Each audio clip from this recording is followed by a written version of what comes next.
السلام عليكم ورحمة الله وبركاته.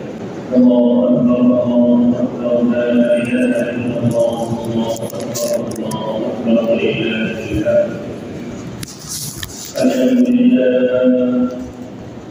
الحمد لله نحمده ونستعينه ونستغفره ونؤمن به ونتوكل عليه ونعوذ بالله من شرور أنفسنا ومن سيئات أعمالنا. من يهده الله فلا مضل له ومن يضلله فلا هادي له. ونشهد أن لا إله إلا الله وحده لا شريك له. ونشهد أن سيدنا ومولانا محمدا عبده ورسوله. أما بعد فأعوذ بالله من الشيطان الرجيم. بسم الله الرحمن الرحيم. رب هب لي من الصالحين فبشرناه بغلام حليم.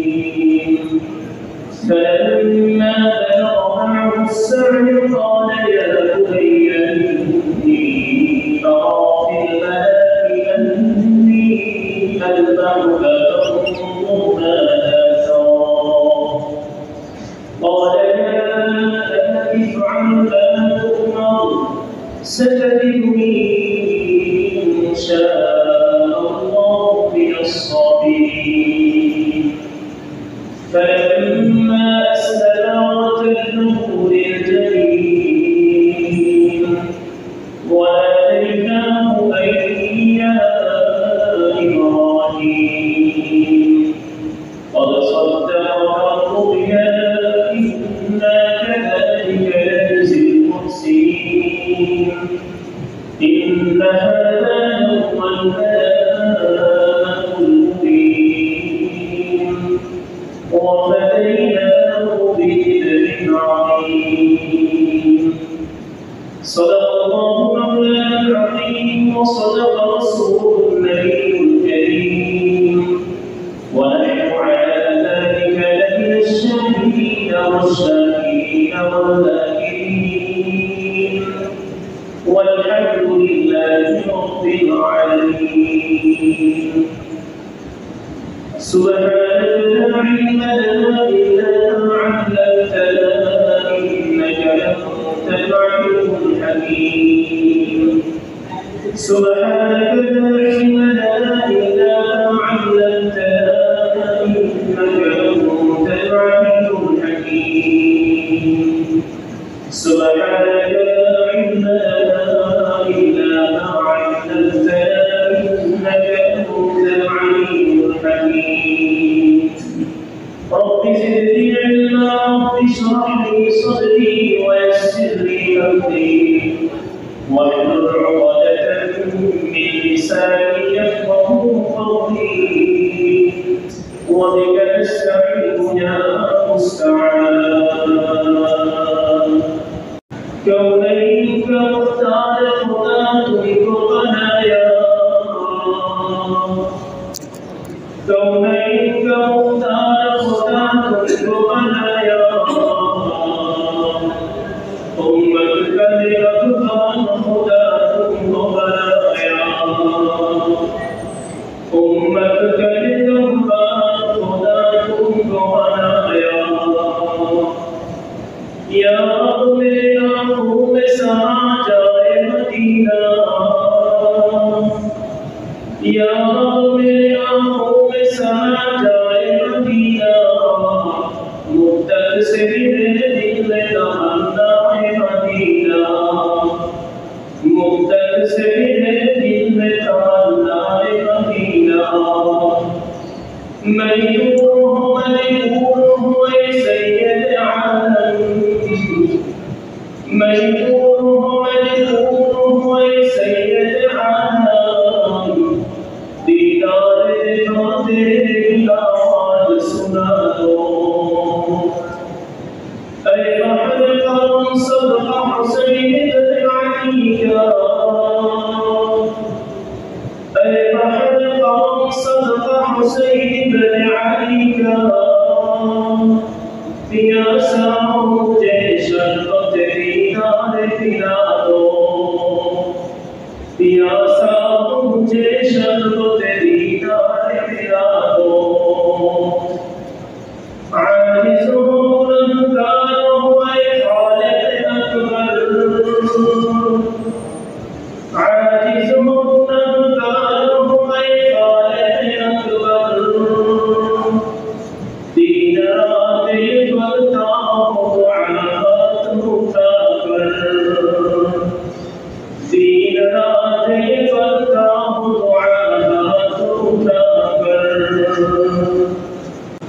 اللهم صل على محمد وعلى آل محمد كما صليت على إبراهيم وعلى آل إبراهيم إنك حميد مجيد اللهم بارك على محمد وعلى آل محمد كما باركت على إبراهيم وعلى آل إبراهيم إنك حميد مجيد الحمد لله মহান রব্বুল আলামিনের দরবারে অসংখ্য অগণিত শুকরিয়া আদায় করছি যে মহান রব্বুল আলামিন আমাদের আগে দয়া করে মেহেরবানি করে আজকে পবিত্র ঈদ অথা দিনে এই পবিত্র সময়ে আল্লাহ আমাদেরকে ঈদের নামাজ আদায়ের উদ্দেশ্যে ঈদের মুসাল্লায় মসজিদে আসার জন্য আল্লাহ তাআলা তৌফিক দিয়েছেন শুকরিয়া আদায় করি আলহামদুলিল্লাহ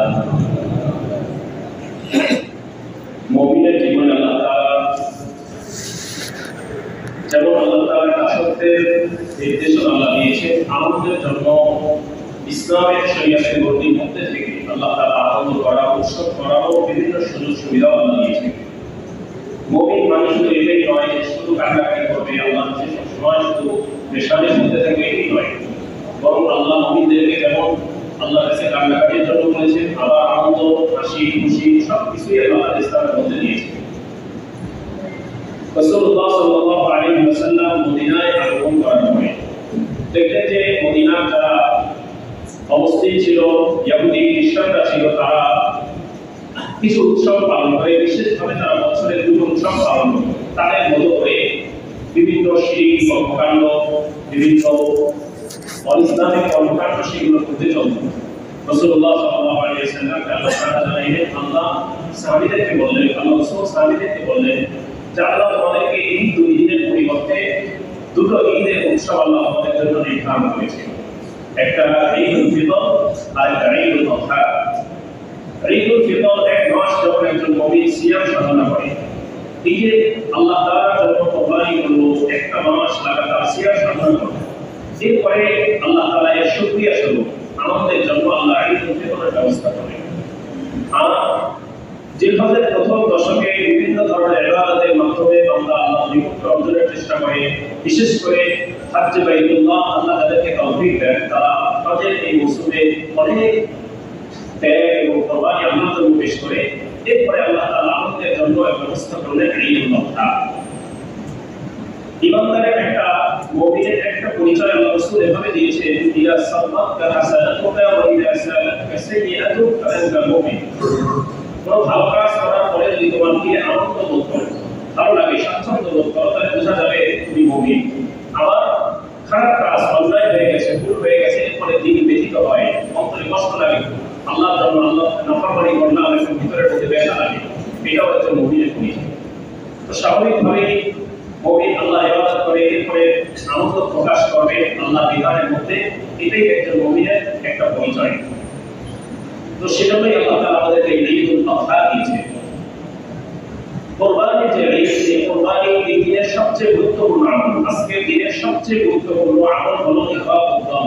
মানে রক্ত প্রবাহিত করা আল্লাহর কাছে এই দিনের যত আমল আছে সবচেয়ে বেশি প্রিয় আমল এটা তো এই যে কোরবানি পেশ করা আল্লাহর জন্য এর সূচনা হয়েছিল হযরত আদম আলাইহিস সালাম থেকে একদম পৃথিবীর প্রথম মানব আদম আলাইহিস সালাম ওনার থেকে এই কোরবানির মূল সূচনা হয়েছে এরপরে যুগে যুগে প্রত্যেক নবী রাসূলের জামানাতে এই কুরবানির পদ্ধতি ছিল, কুরবানির এই বিধান ছিল, বাকি বিভিন্ন পদ্ধতিতে ছিল। আমরা এখন যে পদ্ধতিতে করছি এই পদ্ধতি ছিল না, অন্য পদ্ধতি ছিল, বাকি কুরবানির বিধান ছিল সব উম্মতের মধ্যে। আল্লাহ সূরাতুল কাজের মধ্যে বলেন ওয়ালিকুল্লি উম্মাতিন জাআলনা মানসাকা, প্রত্যেক উম্মতের জন্যই এই মানসাক, এই কুরবানির ব্যবস্থা ছিল। আদম আলাইহিস সালামের এর মাধ্যমে পৃথিবীতে আল্লাহ তাআলা মানব জাতির সূচনা ঘটান। ওনার সন্তান, ওনাকে আল্লাহ তাআলা সন্তান দিতে জোড়ায় জোড়ায়, একটা ছেলে একটা মেয়ে, এভাবে ওনার সন্তান হতো।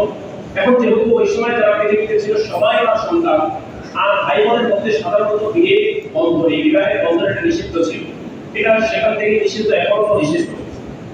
তো এখন মানুষের বিস্তার কিভাবে হবে পৃথিবীতে আল্লাহ তাআলা ব্যবস্থা করেন। আল্লাহ বলেন যে আদম, তোমার এক জোড়া সন্তান, এই সন্তানের ছেলে অপর সন্তানের অপর জোড়া মেয়ে, এদের সাথে বিবাহ, এই বিবাহের সম্পর্ক তুমি সাব্যস্ত করবে। এক জোড়া থেকে ছেলে আর এক জোড়া মেয়ে, এইভাবে করে তাদের মধ্যে বিবাহের সম্পর্ক হবে। তো আদম আলাইহিস সালামের দুই সন্তান হাবিল এবং কাবিল। হাবিল এবং কাবিল এরা দুই জোড়া, হাবিলের সাথে তার এক বোন ছিল, কাবিলের সাথেও তার এক বোন ছিল। তো স্বাভাবিকভাবে নিয়ম অনুযায়ী হাবিলের বোনকে কাবিল দিয়ে করবে, কাবিলের বোনকে হাবিল দিয়ে করবে, এটাই ছিল স্বাভাবিক আল্লাহর বিধান। কিন্তু হাবিল আল্লাহ বেশি নৈকট্য প্রাপ্ত বান্দা ছিল, আল্লাহর সামনে আত্মসমর্পণ করতো, আল্লাহ যেভাবে নির্দেশ দিতেন সেভাবেই মানত। কিন্তু কাবিলের মধ্যে এটা ছিল না, কাবিল নিজের ধন চালিয়ে ছিল, নিজের প্রতিষ্ঠিত পূজারী ছিল। তো এই স্বাভাবিক যে বিধান, আল্লাহর এই বিধান মানতে কাবিল অস্বীকার করত। আদম আলাইহিস সালাম বক্তব্যটা একটু সংক্ষিপ্ত করে বলছি। আদম আলাইহিস সালাম একটা সমাধানের জন্য, স্বাভাবিক একটু সান্ত্বনার জন্য একটা সমাধান দিতে চাইলেন, বললেন যে তোমরা দুজনে কুরবানি করো। আসলে তো বিধান আল্লাহর এভাবে মানতে হবে। তারপরও কুরবানির কথা বলছে যে আদম আলাইহিস সালাম জানেন যে আল্লাহর বিধান মানবে না, তার কুরবানি কবুল হবে না, সে ফেল করবে। তো বললেন যে তোমরা দুই ভাই কুরবানি করো, আল্লাহ যা কুরবানি করবেন সেভাবে আমরা ফয়সালা করব। দুজনকে কুরবানির নির্দেশ দেওয়া হলো। তখনকার কুরবানি আমাদের মধ্যে এভাবে জবাই করেছিল না। কুরবানির নির্দিষ্ট জায়গায় পশু অথবা যে কোনো বস্তু সম্পদকে রেখে আসা হতো, আল্লাহর পক্ষ থেকে আগুন এসে ওই কুরবানির বস্তুকে জ্বালিয়ে দিত। যার বস্তু জ্বালিয়ে দেওয়া হতো এটাই প্রমাণ মতো যে ওই ব্যক্তির কুরবানি আল্লাহর কাছে কবুল হয়েছে। তো আদম আলাইহিস সালামের দুই সন্তান কুরবানি পেশ করলো। কাবিল ছিল কৃষক, সে কিন্তু কৃষি ফসল, যেটা তাফসীরের মধ্যে লেখছে যে ফসলটা কৃষ্ণ মানের ছিল না, ভালো ছিল না, মানে সে তো সব কিছুই না, আল্লাহ ফয়সালা করলেন। তো কিছু কোনো রকম একটু সম্পদ সে পাহাড়ের চূড়ায় রেখে আসে। আর হাবিল তিনি পশু লালন পালন করতেন, খুব চমৎকার একটা দুম্বা, সে এটা কুরবানির জন্য পেশ করেন। আল্লাহ তাআলা এই ঘটনা কোরআনে কারীমের মধ্যে আল্লাহ রাসূলের মাধ্যমে আমাদেরকে জানিয়েছেন। আল্লাহ বলেন ওয়াতলু আলাইহিম নাবা আল্লাযী আতানা বিল হক إذ قربا قربانا فتقبل من أحدهما ولم يتقبل من الآخر। আল্লাহ তাআলা বলেন আমি হাবিল এবং কাবিল দুইজনকে কুরবানি করার, আমার জন্য কুরবানি পেশ করার নির্দেশ দিলাম। হাবিল এবং কাবিল দুইজনেই কুরবানি পেশ করলো আল্লাহর জন্য। আল্লাহ তাআলা একজনের কুরবানি কবুল করলেন, আরেকজনের কুরবানি আল্লাহ তাআলা কবুল করলেন না। হাবিল এবং কাবিল দুজনেই কুরবানির বস্তু পেশ করলো, আল্লাহ তাআলা হাবিলের কুরবানি কবুল করলেন, তিনি আল্লাহর জন্য করেছিলেন। আল্লাহ সন্তুষ্টি, আল্লাহ তাআলার বিধানের উপরে তিনি সন্তুষ্ট ছিলেন। হাবিলের কুরবানি আল্লাহ কবুল করে নিলেন, কাবিলের কুরবানি আল্লাহ তাআলা কবুল করলেন না। কাবিল আরো বেশি রাগান্বিত হয়ে গেল, আরো বেশি ক্রোধান্বিত হয়ে গেল। এবার কাবিল হাবিলকে লক্ষ্য করে বলল আমি এবার তোমাকে হত্যা করে ছাড়বো, তোমাকে আমি বাঁচিয়ে রাখবো না। তোমার জন্য যেহেতু আমি আমার যে ভয়ের চাহিদা পূরণ করতে পারি না। ভাই হাবিল কাবিলকে বলল, কাবিল হাবিলকে বলল যে আমি তোমাকে হত্যা করে ফেলবো। এর প্রতি উত্তরে হাবিল একটা জিনিস ছিলেন, তিনি বললেন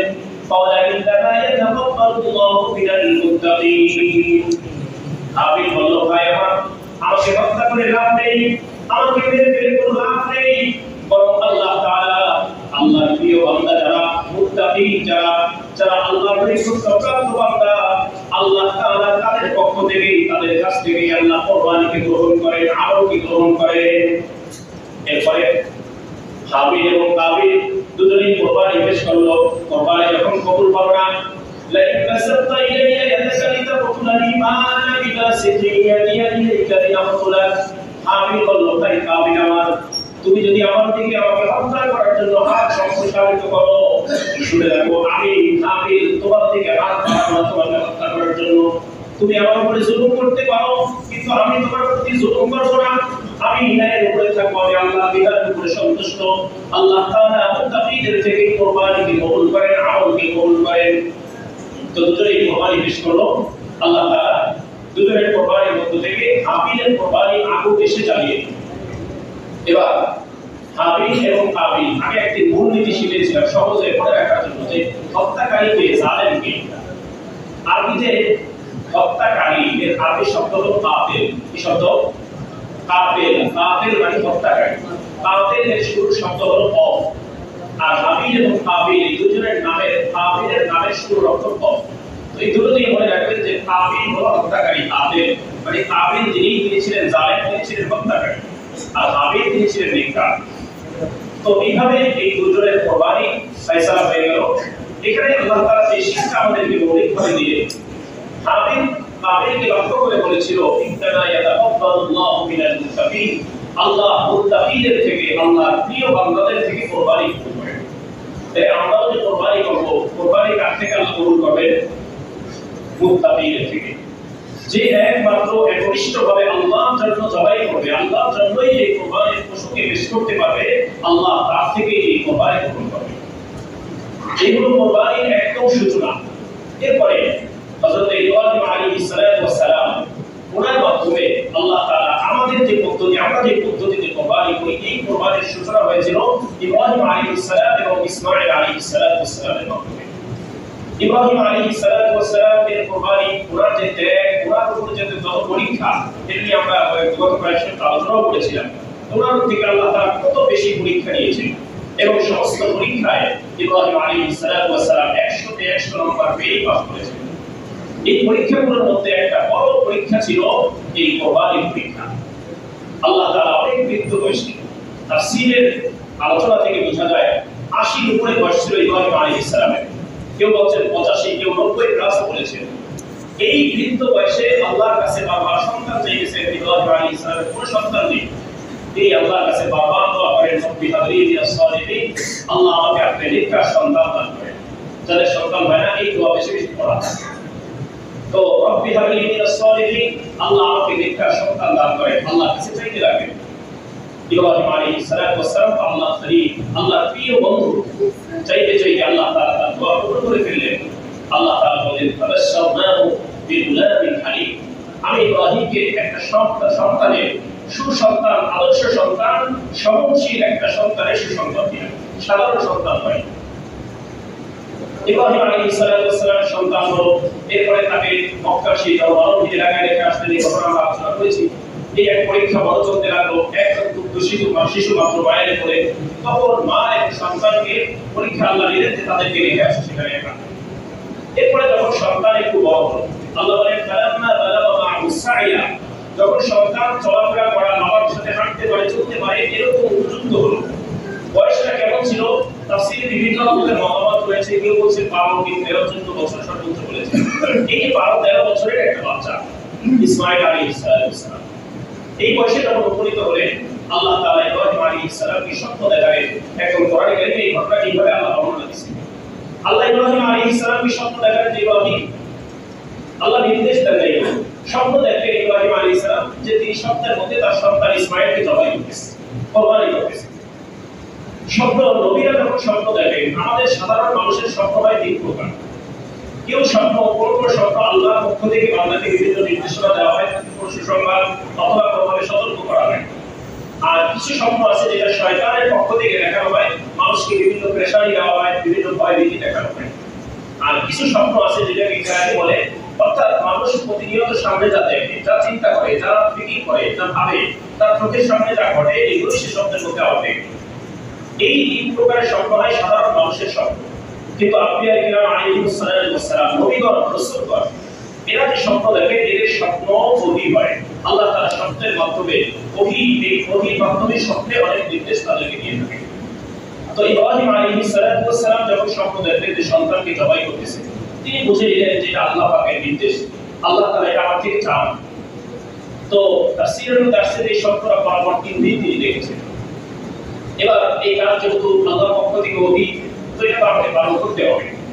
ইব্রাহিম আলাইহিস সালাম সন্তান ইসমাঈলকে জিজ্ঞাসা করলেন যে বাবা, ইয়া বুনাইয়া ইন্নী আরা ফিল মানাম, হে প্রিয় বৎস, আমি তো স্বপ্ন দেখলাম আন্নী আযবাহুকা ফানজুর মাযা তারা, আমি স্বপ্ন দেখলাম যে তোমাকে আমি জবাই করতেছি। আচ্ছা, তোমার এই ব্যাপারে মতামতটা কি? তুমি এই ব্যাপারে কি বলো? আমি যে তোমাকে জবাই করতেছি, এই ব্যাপারে তোমার মন্তব্যটা কি, তোমার মতামতটা কি?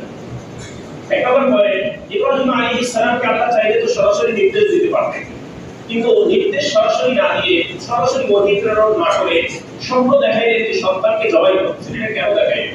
মুফাসসিরগণ বলেন যে আল্লাহ যদি সরাসরি নির্দেশ দিতেন তো ইব্রাহিম আলাইহিস সালামের জন্য ইসমাঈলকে যেভাবে হোক জবাই করাটা আবশ্যক হয়ে যেত, কারণ আল্লাহর নির্দেশ পালন করতেই হবে। এজন্য আল্লাহ সরাসরি নির্দেশ না দিয়ে স্বপ্ন দেখাইছেন। স্বপ্ন তিনি দেখছেন যে জবাই শুরু করছেন, বাকি জবাই হয়ে গেছে, কেটে গেছে, এটা না, জবাই শুরু করছেন এটা দেখছেন। তো যতটুকু দেখছেন ততটুকু তিনি বাস্তবায়ন আল্লাহ তাআলা তার দ্বারা করিয়েছেন। দুই নম্বর বিষয়, ইব্রাহিম আলাইহিস সালাম স্বপ্ন দেখেছেন আল্লাহর পক্ষ থেকে নির্দেশ, এটা পালন করবেন নবী তিনি। এটা আমার সন্তানের সাথে পরামর্শ করার, জিজ্ঞাসা করার কি আছে? কেন জিজ্ঞাসা করলেন? জিজ্ঞাসা করার কারণ এটা ছিল না যে যদি সন্তান সম্মতি দেয় তাহলে জবাই হবে, আর সন্তান সম্মতি না দিলে জবাই করব না, এটা মূলত উদ্দেশ্য ছিল না। আল্লাহ যে আমাদের সৃষ্টির সূচনায়, মানব জাতির সৃষ্টির সূচনায় ফেরেশতাদের সাথে পরামর্শ করেছিলেন, জিজ্ঞাসা করেছিলেন যে আমি দুনিয়াতে আমার খলিফা পাঠাইতে চাই, তোমরা এর ব্যাপারে কি বলো? ফেরেশতারা বলছিল যে আল্লাহ আপনি এদেরকে কেন বানাইবেন? আমরাই তো মুসাব্বিহু বিহামদিহি ওয়া নুকদ্দিসু লাক, আমরাই তো আপনার প্রশংসা করি, আপনার পবিত্রতা বর্ণনা করি, আপনারা কেন এই মানুষকে বানাবেন? এটা তো ফাসাদ সৃষ্টি হবে। এই যে মানুষের সাথে মানে ফেরেশতাদের সাথে যে আল্লাহর পরামর্শ, এটা কি এই জন্য ছিল যে ফেরেশতারা সম্মতি দিলে আল্লাহ মানুষ বানাবে আর না দিলে বানাবে না, এই জন্য ছিল না। আল্লাহ তাআলা চাইছেন যে তাদেরকে জিজ্ঞাসা করি, তাদের থেকে একটা পরীক্ষা নিছে। তো এই একই বিষয় ছিল, ইব্রাহিম আলাইহিস সালাম ও ইসমাঈলকে জিজ্ঞাসা করেছিলেন এই জন্য না যে সন্তানের সম্মতি হলে আমি জবাই করব, আল্লাহর বিধান মানবো, আর তাহলে মানবো না, এটা না। জিজ্ঞাসা করার কারণ ছিল একটা তো হলো যে আমার সন্তান যে আল্লাহ দিলে, এত চাওয়ার পরে আমি তো সালেহ নেককার সন্তান চেয়েছিলাম, দেখি তো আমার সন্তান কেমন নেককার। আমি শুধু জবাই করার জন্য প্রস্তুত নাকি সে নিজেও জবাই হওয়ার জন্য প্রস্তুত, আল্লাহর জন্য সে কতটুকু নিবেদিত প্রাণ, এটা তিনিও পরীক্ষা করতে চাইলেন। ইব্রাহিম আলাইহিস সালাম সন্তানকে বললেন, ইয়া বুনাইয়া ইন্নী আরা ফিল মানাম আন্নী আযবাহুকা ফানজুর মাযা তারা, ও সন্তান, প্রিয় বৎস আমার, আমি তো স্বপ্নের মধ্যে দেখলাম আমি তোমাকে জবাই করতেছি, আমি তোমাকে কুরবানি করতেছি। এই ব্যাপারে তোমার মতামত কি? তুমি কি বলো? তোমার মনে কি বলে? তুমি কি চাও বলো? ইব্রাহিম আলাইহিস সালাম যেমন ছিলেন আল্লাহর জন্য নিবেদিত প্রাণ, আল্লাহর কাছে আত্মসমর্পণকারী যেমন তিনি ছিলেন, আল্লাহ তাকে নেককার সন্তান দিয়েছিলেন, এমন সহনশীল সন্তান দিয়েছিলেন। ইসমাঈল আলাইহিস সালাম মাত্র ছোট্ট কিশোর। ইসমাঈল আলাইহিস সালাম স্পষ্ট ভাষায় জবাব দিলেন, ইয়া আবাতি ফাআল মা তু'মার সাতাজিদুনি ইনশাআল্লাহু মিনাস সাবিরিন। ইসমাঈল আলাইহিস সালাম ডাকিয়ে বললেন, প্রিয় বাবা আমার, আল্লাহ আপনাকে নির্দেশ দিয়েছেন, আল্লাহ তাআলা নবীদেরকে যে স্বপ্ন দেখান এটা ওহীফায় আমিও জানি। তো আল্লাহ আপনাকে এই স্বপ্ন দেখিয়েছেন, আল্লাহর পক্ষ থেকে মূলত এটা নির্দেশ। তো আল্লাহ আপনাকে যে নির্দেশ দিয়েছেন, আপনি নির্দ্বিধায় নির্বিঘ্নে আপনি আল্লাহর সেই নির্দেশকে পালন করেন, আমি ইসমাঈলকে আপনি ধৈর্যশীলদের অন্তর্ভুক্ত পাবেন। কেমন সন্তান দেবেন? আল্লাহ চাইছে ইব্রাহিমের থেকে পরীক্ষা নেবেন যে এত বৃদ্ধ বয়সে সন্তান দিলাম, ইব্রাহিম কি সন্তানকে সন্তান হিসেবে ভালোবাসে নাকি আমার জন্য এই সন্তানকেও ত্যাগ করতে সে প্রস্তুত, এই পরীক্ষা নেবেন আল্লাহ। আর ইব্রাহিম আলাইহিস সালাম সন্তানকে জিজ্ঞাসা করার মাধ্যমে তিনি একটা পরীক্ষা নিলেন। একটা হলো তিনি সন্তানের মনটা যাচাই করলেন। তিনি দেখলেন যে আল্লাহ যে আমাকে বললেন ফাবাশশারনাহু বিগুলামিন হালিম, একটা সহনশীল সন্তান আমাকে দিবেন, এই সংবাদ আল্লাহ আমাকে দিয়েছেন। আচ্ছা, কেমন সহনশীল এটা একটু পরীক্ষা হয়ে যাক। সন্তানকে জিজ্ঞাসা করলেন, সন্তান এক কথায় জবাব দিয়ে দিল, আল্লাহ আপনাকে যে নির্দেশ দিয়েছেন আপনি সেটা বাস্তবায়ন করুন। ইব্রাহিম আলাইহিস সালাম অনেক লম্বা ঘটনা, তাকে নিয়ে কোরবানির জন্য গেলেন, মাঝখানে শয়তান বাধা দিয়েছিল, সেখানে পাথর মেরেছে। হাজেদের জন্য আল্লাহ সেই সুন্নতকে জারি করে দিয়েছে, এই বিধান তো আছেই। যখন সন্তানকে শোয়াই দেবেন, ইব্রাহিম আলাইহিস সালাম সন্তানকে শোয়াইলেন। ইসমাঈল আলাইহিস সালাম কেমন সন্তান দেখেন, সন্তান আদর্শ সন্তান এইভাবেই করতে হয়। সন্তান শুধু হলেই, সন্তানের জন্মদাতা হলেই সে বাবা মা হয়ে যায় না, বাবা মা হওয়ার জন্য আদর্শ সন্তান বানাইতে হয়। ইসমাঈল আলাইহিস সালামের মতো সন্তান শোয়াই দিয়েছেন। ইসমাঈল আলাইহিস সালাম বলেন, বাবা আপনি আমাকে একটু ভালো করে বেঁধে দিবেন আমার হাত পা, আর আপনার চোখটাকেও আপনি বেঁধে দিবেন। আমাকে আপনি সোজা করে শোয়াবেন না, আমাকে উপর করে অথবা কাত করে শোয়াবেন। দুই বর্ণনা আসছে, উপর করে শোয়ানো ছিল অথবা কাত করে শোয়ানো ছিল। এভাবে শোয়াবেন কেন? আমার হাত পা যদি খোলা থাকে বাবা, হতে পারে আপনি যখন জবাই শুরু করবেন, কোরবানি, এই যে জবাই, মৃত্যু, এটা তো বড় যন্ত্রণা, অনেক কঠিন কাজ। এই সময় হয়তো আমার অজান্তে আমার পা হাত নাড়াচাড়ার মাধ্যমে আপনি হয়তো কষ্ট পেতে পারেন, আপনার সাথে আমার বেরামি হয়ে যেতে পারে।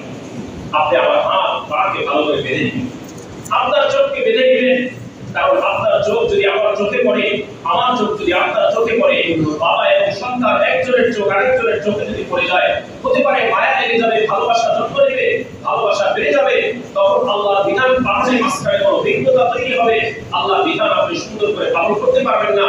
তো আপনি আপনার চোখটাকে বেঁধে দিবেন, যাতে আমাকে দেখতেও না হয়, আমার চোখের দিকে আপনার চোখ না পড়ে, আমার চেহারায় আপনার নজর না পড়ে, আর এই আল্লাহ বিধান পালনের জন্য কোনো কষ্ট না হয়। এবং সন্তান আমাকে উপর করে নেবেন কেন? ওই একই কথা, যা আমার চেহারা যেন আপনার সামনে না আসে। আল্লাহ তাআলা বিধান পালনের জন্য তিনি কোরবানি শুরু করলেন। জিবরাইল আমিন আসমান থেকে আল্লাহ তাআলা সব দেখতেছেন, আমার হাবিব আমার সাইয়্যিদ আমার কি করতেছে, আমার নির্দেশ পালনের জন্য আমার ভালোবাসায় কি করতেছে, নিজের সন্তানকে বিলীন করে দিচ্ছে। আল্লাহ তাআলা জিবরাইল আমিনকে বলেন, জিবরাইল যাও, জান্নাত থেকে একটা দুম্বা, একটা প্রাণী, জান্নাতে একটা প্রাণী সেখানে নিয়ে আসো, এটা কোরবানি হয়ে যাবে। জিবরাইল আলাইহিস সালাম আসমান থেকে একটা তাফসীরের বর্ণনা, এটা কিন্তু দুর্বল বলেছেন। জিবরাইল আমিন জান্নাত থেকে এই অবস্থা দেখে যে বাবা সন্তানের গলার মধ্যে ছুরি চালিয়ে দিচ্ছে, এই হৃদয় বিদারক এই দৃশ্য দেখে তিনি বললেন, আল্লাহু আকবার, আল্লাহু আকবার, এই তাকবীর তিনি বলে উঠলেন। ইব্রাহিম আলাইহিস সালাম এই তাকবীর শুনতে পেলেন, তিনি বুঝতে পারলেন যে আসমান থেকে কোনো ওহী আসবে, কোনো সংবাদ আসবে। তিনিও আল্লাহ একাত্মবাদের স্বীকৃতি দিয়ে বললেন, লা ইলাহা ইল্লাল্লাহ আল্লাহু আকবার, আল্লাহ ছাড়া কোনো ইলাহ নাই, আল্লাহই সবচেয়ে মহান, আল্লাহই সবচেয়ে বড়। ইসমাঈল আলাইহিস সালাম এই দুইজনের কথা শুনে তিনি বললেন, ওয়ালিল্লাহিল হামদ, আল্লাহর জন্যই সমস্ত প্রশংসা। এই পুরো অংশকে আল্লাহ তাআলা তাকবীর বানিয়ে দিলেন এবং এটা আইয়ামে তাশরিকের 5 দিনে প্রত্যেক নামাজের পড়াকে আবশ্যক করে দিলেন, পরে একবার পাঠ করা আবশ্যক করে দিলেন। আল্লাহর কাছে আমল কত প্রিয় হয় লাগে, ইখলাস যখন থাকে তখন আল্লাহর কাছে আমল কত দামি হয়ে যায়, 1000 বছর এই আমল আল্লাহ তাআলা জারি করে দিলেন। আর কোরবানির বড় এক শিক্ষা হলো, আল্লাহর জন্য যখন একজন মানুষ তার সর্বস্ব বিলীন করতে প্রস্তুত হয়, যে আমি আল্লাহর জন্য আল্লাহর সব বিধান মানব, আল্লাহর জন্য সবকিছুকে বিলীন করে দিব, আল্লাহ তাআলা তার থেকে বেশি কিছু দেন না।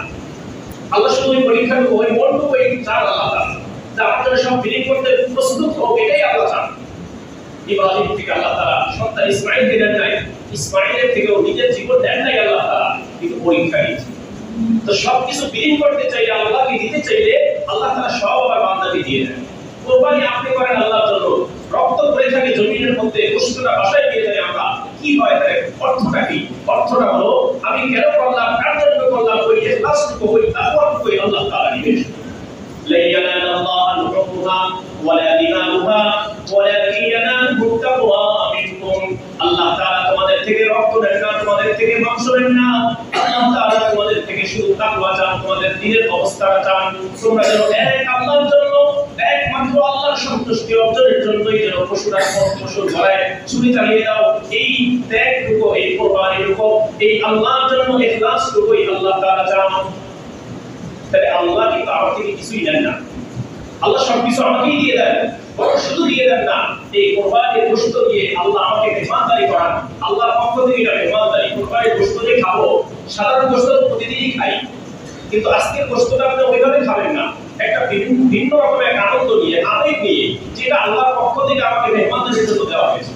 কোরবানির গোশত খাওয়া কিন্তু মুস্তাহাব আমল, আল্লাহর পক্ষ থেকে মেহমানদারি আমাকে দেওয়া হয়েছে।